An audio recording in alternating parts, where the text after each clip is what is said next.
జమ్మూ కాశ్మీర్లోని పహల్గంలో జరిగిన ఉగ్రదాడి గురించి మీ అందరికీ తెలిసే ఉంటుంది. ఈ పాకిస్తానీ ఉగ్రవాదులు హిందువులను ఏ విధంగా ఐడెంటిఫై చేసి చంపారో నేను నా ప్రీవియస్ వీడియోలో మీకు ఆల్రెడీ క్లియర్గా ఎక్స్ప్లెయిన్ చేశాను. ఈ వీడియో లింక్ కింద డిస్క్రిప్షన్లో అలాగే కామెంట్లో ఇచ్చాను. చూడని వాళ్ళు వెళ్ళి చూడండి, చాలా ఇన్ఫర్మేటివ్గా ఉంటుంది. అయితే ఇప్పటికీ చాలామంది ఈ దాడితో మతాలకు సంబంధం లేదు అని ఒక పర్టికులర్ కమ్యూనిటీని సపోర్ట్ చేస్తూ కాపాడే ప్రయత్నం చేస్తున్నారు. అలాంటి వాళ్లకు ఎంత చెప్పినా వేస్ట్. వాళ్ళు ఆల్రెడీ మైండ్లో ఒక ప్రాపగండా పెట్టుకుని వర్క్ చేస్తారు. అలాంటి వాళ్లకు ఎంత ఎక్స్ప్లెయిన్ చేసినా వాళ్ళు చేయాల్సిందే చేస్తారు. అయితే ఈ దాడి వెనక పాకిస్తాన్ ఉంది అనే విషయం చాలా క్లియర్గా అర్థమవుతుంది. ఎందుకంటే ఈ దాడి చేసిన ఉగ్రవాదుల్లో 5 పాకిస్తాన్ వాళ్ళైతే మిగతా వాళ్ళు లోకల్స్ అని చెప్తున్నారు. కొంతమంది మీడియా ముందుకు వచ్చి ఈ దాడి జరుగుతున్నప్పుడు ఒక ముస్లిం వ్యక్తి ఉగ్రవాదులతో పోరాడి ప్రజల ప్రాణాలు కాపాడే ప్రయత్నం చేశాడు అని చెప్తున్నారు. అది నిజం కావచ్చు, కానీ మీరు ఒక విషయాన్ని గమనించారా? దాడి మిట్ట మధ్యాహ్నం జరిగింది. ఇక్కడ మన సెక్యూరిటీ ఫోర్సెస్లో ఫెయిల్యూర్ కనిపిస్తుంది, కానీ లోకల్ ప్రజల సపోర్ట్ లేకుండా ఈ ఉగ్రవాదులు ఇంత పెద్ద దాడి చేశారు అంటే మీరు నమ్ముతారా? ఈ ఉగ్రవాదులు ఈ దాడి జరగకముందు ఎక్కడ ఉన్నారు? వాళ్లకు అకామిడేషన్ ఇచ్చింది ఎవరు? వాళ్లకు అన్ని రకాల ఇన్ఫర్మేషన్ ప్రొవైడ్ చేసింది ఎవరనుకుంటున్నారు? అందుకే ఖచ్చితంగా ఇందులో లోకల్ ముస్లింల హస్తం ఉంది. అందులో ఎటువంటి డౌట్ లేదు. ఆ విషయాలన్నీ త్వరలోనే ఇన్వెస్టిగేషన్లో బయటపడతాయి. అయితే ఇప్పుడు మోడీ ప్రభుత్వం పాకిస్తాన్ పైన రివెంజ్ తీసుకోవడం స్టార్ట్ చేసింది. మోడీ గారు డైరెక్ట్గా మిలిటరీ ఆపరేషన్ స్టార్ట్ చేయకుండా డిప్లొమాటిక్ వార్ మొదలుపెట్టారు. ఇలా ఎందుకు అంటే మీరు ఇక్కడ కొన్ని విషయాలు అర్థం చేసుకోవాలి. ప్రజెంట్ పాకిస్తాన్ అన్ని విధాలా నాశనమై ఉంది.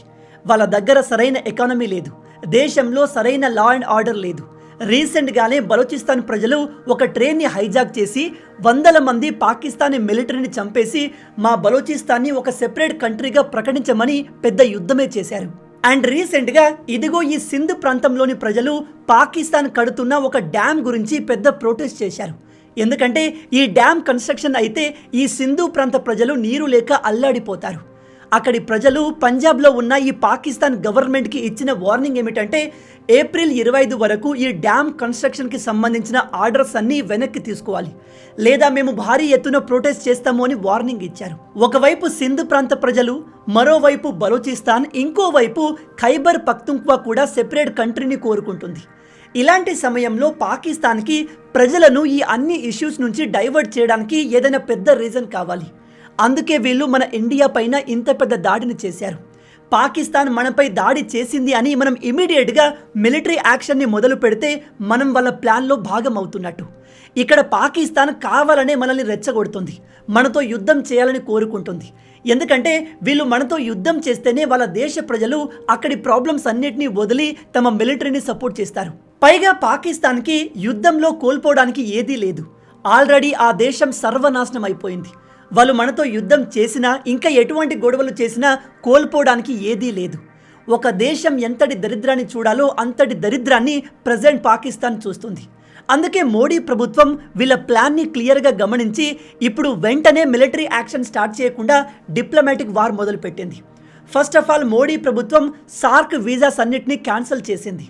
సార్క్ అంటే ఇండియా, ఆఫ్ఘనిస్తాన్, భూటాన్, మాల్దీవ్స్, పాకిస్తాన్, నేపాల్, శ్రీలంక, బంగ్లాదేశ్ కలిసి ఒక గ్రూప్గా 1992లో ఒక అగ్రిమెంట్ చేసుకున్నాయి. దాని ప్రకారం ఈ దేశాలు ఇంటర్నల్ కోఆపరేషన్ని పెంచుకోవడానికి ఒక స్పెషల్ వీసా కేటగిరీని క్రియేట్ చేశాయి. దాని ద్వారా పాకిస్తాన్ ప్రజలు మన ఇండియాలోకి చాలా ఈజీగా వచ్చేవచ్చు. అయితే ఇప్పుడు మన ఇండియా ఈ సార్క్ వీసా స్టాటస్ని కంప్లీట్గా తొలగించేసింది. ప్రజెంట్ మన ఇండియాలో ఉన్న పాకిస్తాన్ వాళ్ళు 48 గంటల్లో దేశం వదిలి వెళ్ళిపోవాల్సిందిగా నోటీసులు జారీ చేసింది. ఇప్పటి వరకు పాకిస్తాన్కి మనకి ఎన్ని గొడవలు జరిగినా ఏ గవర్నమెంట్ ఇలాంటి స్టెప్ తీసుకోలేదు. రెండవది, ఇండస్ వాటర్ ట్రీటీని కంప్లీట్గా సస్పెండ్ చేశారు. ఇది చాలా ఇంపార్టెంట్. దీని ద్వారా పాకిస్తాన్ ఆకలి దాహంతో అలమటించబోతుంది. ఈ ట్రీటీ ఇండియా పాకిస్తాన్ మధ్య 1960లో జరిగింది. ఈ ట్రీటీ ఏమిటంటే ఇండియా నుంచి ఇదిగో ఈ ప్రాంతంలో 6 నదులు పుట్టి పాకిస్తాన్ వైపు ఫ్లో అవుతున్నాయి. ఇందులో ఇండస్, జేలం, చీనాబ్ నదులను పాకిస్తాన్ కంట్రోల్ చేస్తుంది. కానీ ఈ నదులు ఫ్లో అయ్యేది మాత్రం మన ఇండియా నుంచి. ఈ ట్రీటీ ప్రకారం మనం ఈ నదుల వాటర్ని ఆపకూడదు, వాటిపైన ఎటువంటి డ్యామ్స్ కట్టకూడదు. ఎందుకంటే Pakistan 90% drinking water and agriculture water ఈ నది ద్వారానే వెళ్తుంది. ఇఫ్ మనం ఈ నదుల్ని ఆపగలిగినా, వేరే వైపు మళ్లించగలిగినా పాకిస్తాన్ కంప్లీట్గా ఎండిపోతుంది. ప్రజలు తిండి లేక అల్లాడిపోతారు. కరువు తాండవిస్తుంది. అయితే పాకిస్తాన్ ఇండియాకి మధ్య ఇప్పటి వరకు ఎన్ని గొడవలు జరిగినా, పాకిస్తాన్ మనపై ఎన్ని ఉగ్రవాద దాడులు చేసినా మనం ఈ ట్రీటీని సస్పెండ్ చేయలేదు. ఎందుకంటే వాళ్ళు ఎంత చేసినా మనం వాళ్ళపైన జాలి చూపించాం. కానీ ఇప్పుడు వాళ్ళు చేస్తున్న పనులను చూస్తూ ఇంకా జాలి చూపిస్తే అది మన చేతకానితనం అవుతుంది. అందుకే మోడీ గారు ఇప్పుడు డైరెక్ట్గా ఈ ట్రీటీని సస్పెండ్ చేశారు. దీని ఎఫెక్ట్ పాకిస్తాన్ పైన ఇమీడియట్గా ఉండకపోవచ్చు, కానీ రాబోయే రోజుల్లో పాకిస్తాన్ సివియర్గా సఫర్ కాబోతుంది. మోడీ గవర్నమెంట్ తీసుకున్న 3వ యాక్షన్ అటారీ వాఘా బార్డర్ని కంప్లీట్గా క్లోజ్ చేయడం. మీలో చాలామంది ఇదిగో ఇలాంటి ఫొటోస్, వీడియోస్ని చూసే ఉంటారు. పాకిస్తాన్ ఇండియా బార్డర్ దగ్గర ఇలాంటి బీటింగ్ రిట్రీట్ ఈవెంట్స్ రెగ్యులర్గా జరుగుతూ ఉంటాయి. నిజానికి దీని అవసరమే లేదు. మన శత్రు దేశాలతో మనం ఇలాంటి సర్కస్ని చేయాల్సిన అవసరం లేదు.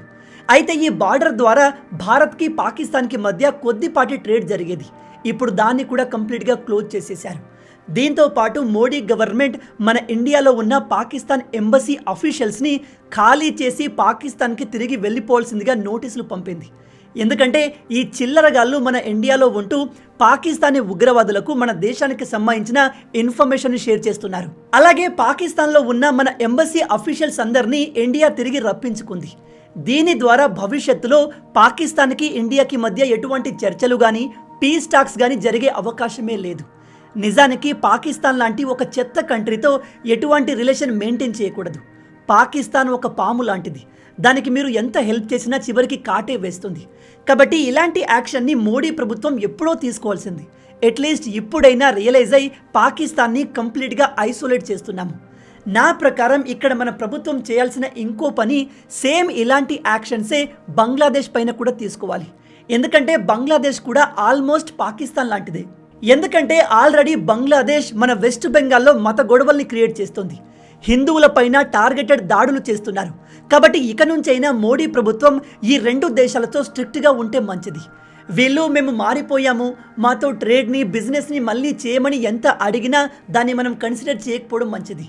ఎందుకంటే పాకిస్తాన్, బంగ్లాదేశ్ ఈ 2 దేశాలు మతోన్మాదులతో, రాడికల్ ముస్లిమ్స్తో, ఉగ్రవాదులతో నిండి ఉంటాయి.